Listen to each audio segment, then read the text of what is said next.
O Grenal 449 confirmou uma regra histórica. Clássico não aceita favoritismo. E coube ao técnico Luiz Castro explicar por que o Grêmio, que chegou aqui no Beira-Rio forte e considerado o principal candidato para a vitória, não conseguiu colocar a sua força em campo. Pelo contrário, foi goleado pelo Internacional. Castro desdisse algumas coisas que estavam afirmadas, colocou novas perspectivas e garantiu: mudanças acontecerão. Depois da vinheta, a gente fala sobre os bastidores ocorridos aqui no Estádio Colorado, dentro do ambiente do Grêmio, depois da vinheta.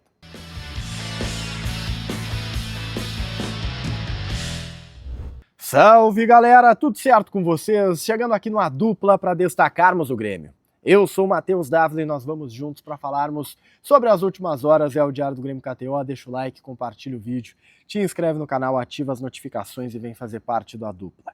Esse conteúdo é um oferecimento de KTO, brinca, se diverte com responsabilidade, site proibido para menor de idade. Quem não deve estar feliz é o torcedor do Grêmio e nós sabemos bem o porquê. O placar de 4-2 machucou, e é natural que venha machucar. O Grêmio chegou aqui no Estádio Beira-Rio sendo considerado o favorito para o duelo. Mas o favoritismo dentro de campo não se confirmou. Saiu na frente, é verdade, o gol marcado pelo Amuso, chegou a ter um 2-2, né, como um resultado negativo, só que ninguém esperava que aquele 2-2, o Grêmio que fez o 2-1 com o Edenilson, mas ninguém esperava que aquele 2-2 duraria tão pouco tempo. O Grêmio, há alguns minutos, viu tudo desabar. Em pouco tempo, viu tudo que havia sido construído desmoronar. E o Internacional constrói a partir dali a sua goleada em cima do tricolor. 4-2 que, na opinião do técnico Luiz Castro, se deve ao fato emocional da partida. Para ele, o Grêmio acabou em 9, 10 minutos se desligando por completo do confronto. Foram 3 gols em pouco tempo e o erro, evidentemente, não é apenas individual.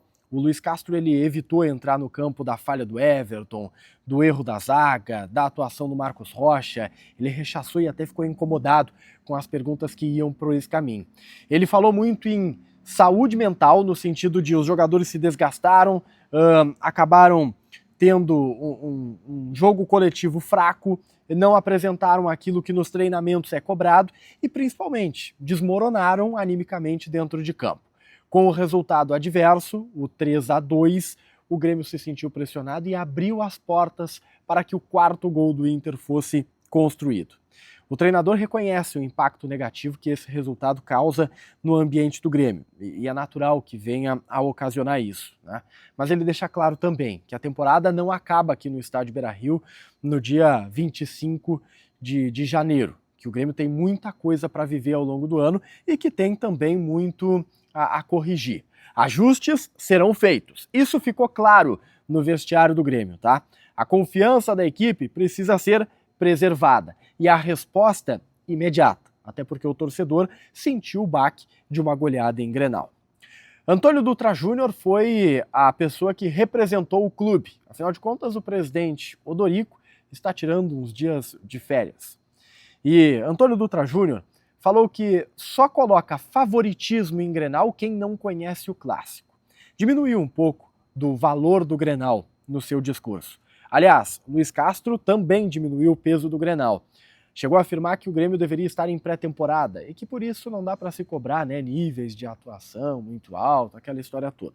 Mas o dirigente gremista, o vice de futebol, garantiu que o resultado não vai mudar o planejamento, muito menos a confiança no trabalho. Que o diagnóstico vai ser realizado e que o Grêmio vai seguir buscando por reforços da mesma maneira como estava buscando até aqui, que não vai acelerar nada nem entrar no modo de desespero. A arbitragem foi citada apenas como registro, mas sem nenhum tipo de queixa um pouco mais forte por conta do Lucas Horn. No vestiário do Grêmio, os jogadores também se manifestaram, poucos é verdade. Marcos Rocha deu na saída de campo a declaração que mais chamou a atenção. Segundo ele, faltou equilíbrio e atenção do time, que a derrota foi mais pela falta de vontade do Grêmio e pela vontade do adversário, que o Inter teve mais energia. É a opinião do Marcos Rocha. O trabalho está só começando, destacou o capitão gremista, e que a construção dele é natural. E é normal que haja percalços, que haja algum tipo de dificuldade. que existe uma confiança muito grande no que está sendo feito pelo técnico Luiz Castro e que o grupo não vai abrir mão disso, desse trabalho necessariamente. A gente precisa também destacar algumas coisas extra-jogo, tá? Eu comento aqui incidentes pós-clássico. Primeiro, houve uma tentativa de invasão da torcida do Grêmio no espaço que seria para torcedores do Internacional. Só que existe um contexto dentro dessa história, tá? Houve ali aquele período de segurança para a liberação dos torcedores visitantes. Esse período faz com que haja uma impaciência de torcedores derrotados, convenhamos, né? E o que aconteceu? Houve uma tentativa de romper as grades que separam as duas torcidas. Só que o torcedor colorado já havia deixado o estádio Beira-Rio. Então não haveria um confronto entre torcedores, mas houve a depredação do patrimônio do Inter. Isso certamente vai gerar algum tipo de custo ao Grêmio. Teve uma outra polêmica, que também se refere a quebra-quebra. No reservado do Grêmio, no banco de reservas, o Internacional divulgou algumas imagens onde aparecem marcas, possivelmente feitas por integrantes da comissão técnica do Grêmio, a cabine onde fica ali a comissão técnica, tá? Houve a depredação também desse patrimônio, certamente o Grêmio terá que arcar com esse prejuízo. E uma polêmica que precisa ser registrada aqui foi revelada no vestiário do Internacional e por testemunhas do acontecimento. O lateral esquerdo Marlon, ele fez uma acusação grave envolvendo a arbitragem, direcionando o discurso ao presidente do Inter, Alessandro Barcelos, que estava aqui no estádio Beira-Rio. Ele disse que o Barcelos, ou o Inter, né, já tinha, entre aspas, comprado a arbitragem, comprou cedo a arbitragem.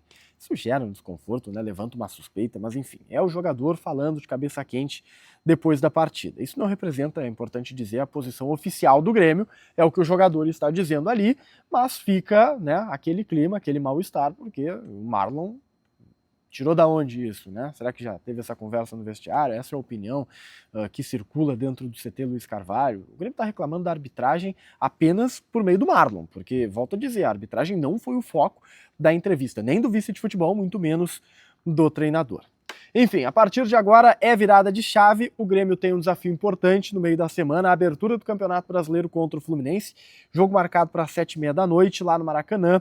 O foco é total a partir desse momento na recuperação do mental, já que foi o ponto fraco na interpretação do Luiz Carlos do time aqui no estádio Beira-Rio, e numa resposta imediata para tentar deixar esse Grenal definitivamente no passado, se é que é possível.